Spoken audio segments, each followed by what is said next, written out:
दुनिया का सबसे बड़ा लोकतंत्र भारत। कभी सोचा है कि आखिर ये इतना विशाल देश चलता कैसे है? इसका राज छिपा है एक किताब में, एक ब्लूप्रिंट में, भारत के संविधान में। तो चलिए आज हम इसी ब्लूप्रिंट के अंदर झांकते हैं, इसकी आर्किटेक्चर को समझते हैं।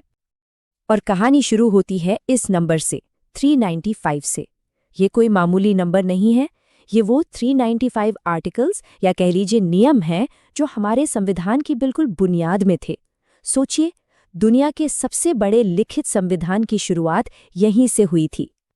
तो ये संविधान, ये कॉन्स्टिट्यूशन आखिर होता क्या है? इसे ऐसे समझिए, जैसे ये किसी देश को चलाने के लिए एक अल्टीमेट रूल बुक हो। मतलब वो किताब जो बताती है कि सरकार कैसे बनेगी, उसकी शक्तियां क्या होंगी, उसके कर्तव्य क्या होंगे, और सबसे जरूरी, नागरिकों को कौन-कौन से अधिकार मिलेंगे। अच्छा, तो इस ब्लूप्रिंट पर एक नज़र डालते हैं। देखिए, शुरू में इसमें 22 पार्ट्स, 395 आर्टिकल्स और 8 शेड्यूल्स थे। आज भी पार्ट्स और आर्टिकल्स का मूल ढांचा वही है। हाँ, उनमें सब आर्टिकल्स जुड़ते गए हैं, लेकिन शेड्यूल्स वो 8 से बढ़कर 12 हो गए हैं। ये बिल्कुल वैसा ही है जैसे किसी बिल्डिंग का मेन स्ट्रक्चर वही रहे, लेकिन ज़रूरत के हिसाब से उसमें नए हिस्से जोड़ दिए जाएं। ठीक है, तो इस पूरे स्ट्रक्चर को समझने के लिए हम अपनी इस चर्चा को 5 हिस्सों में देखेंगे। पहले संविधान का ब्लूप्रिंट, फिर भारत और उसके नागरिक, हमारे अधिकार और कर्तव्य, सरकार का कामकाज, और आखिर में ये कि हमारा संविधान कैसे समय के साथ बदलता है। तो चलिए शुरू करते हैं। तो सबसे पहले बात करते हैं बुनियाद की। किसी भी इमारत के लिए सबसे जरूरी क्या होता है? उसकी नींव। और हमारे संविधान की नींव है भारत की परिभाषा कि ये देश क्या है और इसके नागरिक कौन हैं। संविधान का पार्ट 1 यानी पहला हिस्सा भारत का भौगोलिक दायरा तय करता है। आर्टिकल 1 साफ कहता है, इंडिया जो कि भारत है, राज्यों का एक संघ होगा। मतलब ये सारे राज्य मिलकर एक राष्ट्र बनाते हैं। अब जमीन तो हो गई, पर देश तो लोगों से बनता है ना? तो सवाल उठता है कि यहाँ का नागरिक कौन है? यही बताता है संविधान का पार्ट 2। इसमें वो सारे नियम हैं जो तय करते हैं कि किसे भारतीय नागरिकता मिलेगी। चलिए, अब जमीन और लोगों की बात हो गई।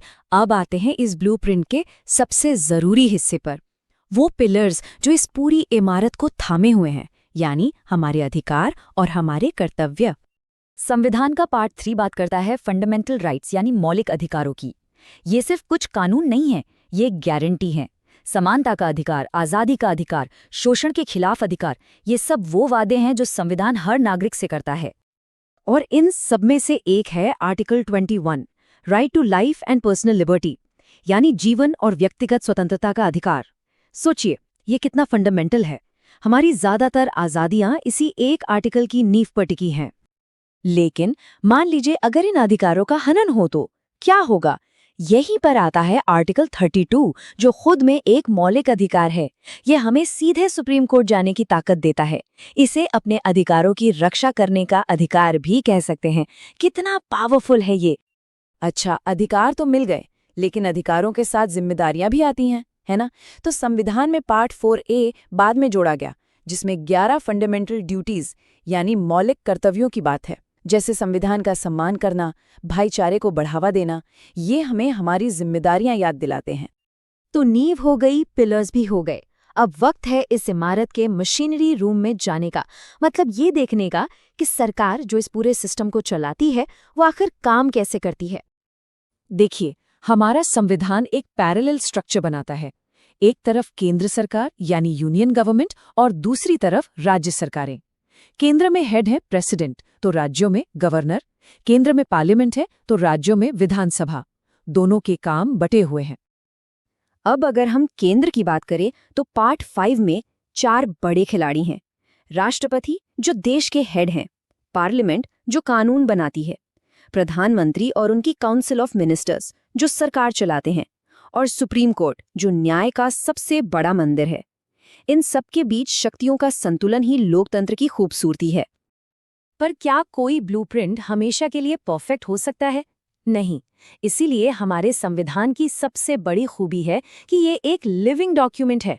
मतलब ये पत्थर की लकीर नहीं है, ये समय के साथ बदल सकता है, विकसित हो सकता है। और मुश्किल हालात के लिए भी इसमें तैयारी है। संविधान में इमरजेंसी प्रोविजंस हैं, जैसे आर्टिकल 352, जो राष्ट्रीय संकट के समय केंद्र को खास शक्तियां देता है, ताकि देश की सुरक्षा और एकता बनी रहे। तो ये बदलाव होता कैसे है? इसके लिए है आर्टिकल 368, जो संविधान में संशोधन यानी अमेंडमेंट की प्रक्रिया बताता है। ये एक पूरा प्रोसेस है। बिल पार्लियामेंट में आता है, स्पेशल मेजॉरिटी से पास होता है, कुछ मामलों में राज्यों की सहमति भी चाहिए, और फिर राष्ट्रपति की मंजूरी के बाद ये बदलाव संविधान का हिस्सा बन जाता है। तो आखिर में सवाल ये उठता है कि 75 साल पुराना ये ब्लूप्रिंट आज के तेज रफ्तार भारत के लिए कितना प्रासंगिक है? ये कैसे दुनिया के सबसे बड़े लोकतंत्र को आज भी दिशा दिखा रहा है और आने वाले कल को आकार दे रहा है? ये सोचने वाली बात है। नमस्कार, आज हम एक ऐसे दस्तावेज की बात करने वाले हैं जो दुनिया के सबसे बड़े लोकतंत्र की नींव है, हमारा भारतीय संविधान। ये सिर्फ एक कानूनी किताब नहीं है, बल्कि ये वो नक्शा है, वो ब्लूप्रिंट है जो 140 करोड़ लोगों के अधिकारों, उनके कर्तव्यों और उनके भविष्य को दिशा देता है। तो शुरुआत करते हैं एक नंबर से, 395। अब ये सिर्फ एक नंबर नहीं है, ये है भारतीय संविधान के 395 अनुच्छेद, या जिन्हें हम आर्टिकल्स कहते हैं। सोचिए, हर एक आर्टिकल अपने आप में एक नियम है जो देश के शासन से लेकर हमारे आपके अधिकारों तक हर पहलू को एकदम साफ साफ बताता है। अब इतने सारे नियम हैं तो उनको व्यवस्थित भी तो करना होगा, है ना? तो इसीलिए इन सभी आर्टिकल्स को 22 अलग-अलग भागों में बांटा गया है, बिल्कुल एक किताब के चैप्टर्स की तरह, जहां हर चैप्टर एक खास विषय पर बात करता है। और फिर आते हैं 12 शेड्यूल्स यानी अनुसूचियां। इनको आप किताब के आखिर में दिए गए अपेंडिक्स की तरह समझ सकते हैं, जिनमें कुछ एक्स्ट्रा डिटेल्स, प्रशासनिक विवरण और जरूरी लिस्ट दी गई हैं। तो 395 अनुच्छेद, 22 भाग और 12 अनुसूचियां, ये सिर्फ आंकड़े नहीं हैं, ये असल में भारत का ऑपरेटिंग मैनुअल है, एक ऐसा ब्लूप्रिंट जो इस पूरे देश को चलाता है। तो चलिए इस ब्लूप्रिंट के सबसे जरूरी हिस्से से शुरू करते हैं। देखिए, किसी भी देश का जो ब्लूप्रिंट होता है वो हमेशा उसके सबसे जरूरी हिस्से से ही शुरू होता है, और वो है उसके लोग, उसके नागरिक। हमारा संविधान भी बिल्कुल यहीं से अपनी कहानी शुरू करता है। तो सबसे पहले संविधान का भाग 2 ये तय करता है कि आखिर भारतीय नागरिक है कौन। ये पहचान की वो नींव है जो ये बताती है कि इस महान राष्ट्र का हिस्सा कौन है और किसे यहाँ के सारे अधिकार मिलेंगे। अच्छा, जब नागरिकता तय हो गई तो अब आता है संविधान का वो हिस्सा जिसे उसका दिल कहा जाता है, पार्ट 3। और ये हमें देता है हमारे मौलिक अधिकार, हमारे फंडामेंटल राइट्स। ये वो 6 पक्की गारंटियां हैं जो संविधान हर एक भारतीय को देता है, चाहे वो कोई भी हो, कहीं से भी हो। इन्हीं में से एक है आर्टिकल 19, जो हमें बोलने और अपनी बात रखने की पूरी आज़ादी देता है। जरा सोचिए, यही तो वो अधिकार है जो एक मजबूत लोकतंत्र की आत्मा है। ये हमें सवाल पूछने की और अपनी राय रखने की हिम्मत देता है। और फिर आता है अनुच्छेद 21, जिसे कई लोग सबसे ज्यादा महत्वपूर्ण अधिकार मानते हैं। ये है जीवन और व्यक्तिगत स्वतंत्रता का अधिकार, मतलब हमारे सम्मान के साथ जीने के अधिकार की गारंटी। लेकिन सोचिए, इन अधिकारों का क्या फायदा अगर उनकी कोई रक्षा ही ना कर सके? यहीं पर आर्टिकल 32 एक सुरक्षा कवच की तरह सामने आता है। ये खुद एक मौलिक अधिकार है जो हमें अपने किसी भी अधिकार के हनन पर सीधे सुप्रीम कोर्ट जाने की ताकत देता है। कह सकते हैं कि यही वो चाबी है जो बाकी सभी अधिकारों के ताले खोलती है। तो ठीक है, हमारे पास अधिकार तो हैं, पर उनकी रक्षा कौन करेगा और देश चलेगा कैसे? इसके लिए हमारा संविधान एक बहुत ही डिटेल सरकारी ढांचा बनाता है। चलिए अब उस मशीनरी को समझते हैं।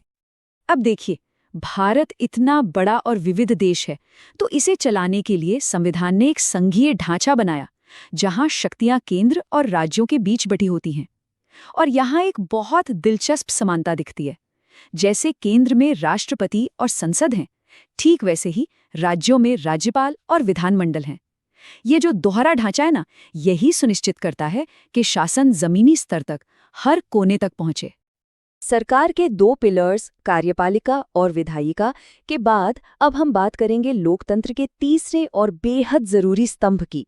इसकी जिम्मेदारी है संतुलन बनाए रखना और इस पूरे ब्लूप्रिंट की सही व्याख्या करना। और ये स्तंभ है हमारी न्यायपालिका, यानी जुडिशियरी।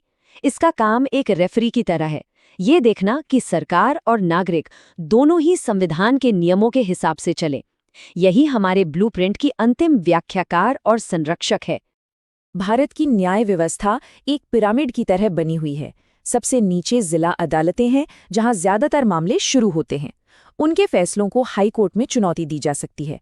और फिर सबसे ऊपर शिखर पर है भारत का सर्वोच्च न्यायालय, जिसका फैसला संवैधानिक मामलों पर आखिरी होता है। आखिर में ये समझना बहुत जरूरी है कि हमारा संविधान कोई पत्थर की लकीर नहीं है। इसे ऐसा बनाया गया है कि ये हमारे देश के साथ साथ विकसित हो सके, बदल सके। तो एक सीधा सवाल मन में आता है, क्या इस मौलिक दस्तावेज में, इस ब्लूप्रिंट में बदलाव किया जा सकता है? और इसका जवाब है बिल्कुल हाँ। हमारे संविधान बनाने वालों ने भविष्य की जरूरतों को बहुत अच्छे से समझा था। इसीलिए उन्होंने अनुच्छेद 368 के तहत इसमें संशोधन करने का, यानी समय के साथ इसे बदलने का रास्ता भी बनाया। ये विकास की प्रक्रिया शुरू होती है हम लोगों से, समाज की जरूरतों से। जब समाज को लगता है कि किसी नए अधिकार या कानून की जरूरत है, तो हमारी संसद संशोधन के जरिए संविधान को अपडेट करती है। इसका सबसे बेहतरीन उदाहरण है शिक्षा का अधिकार।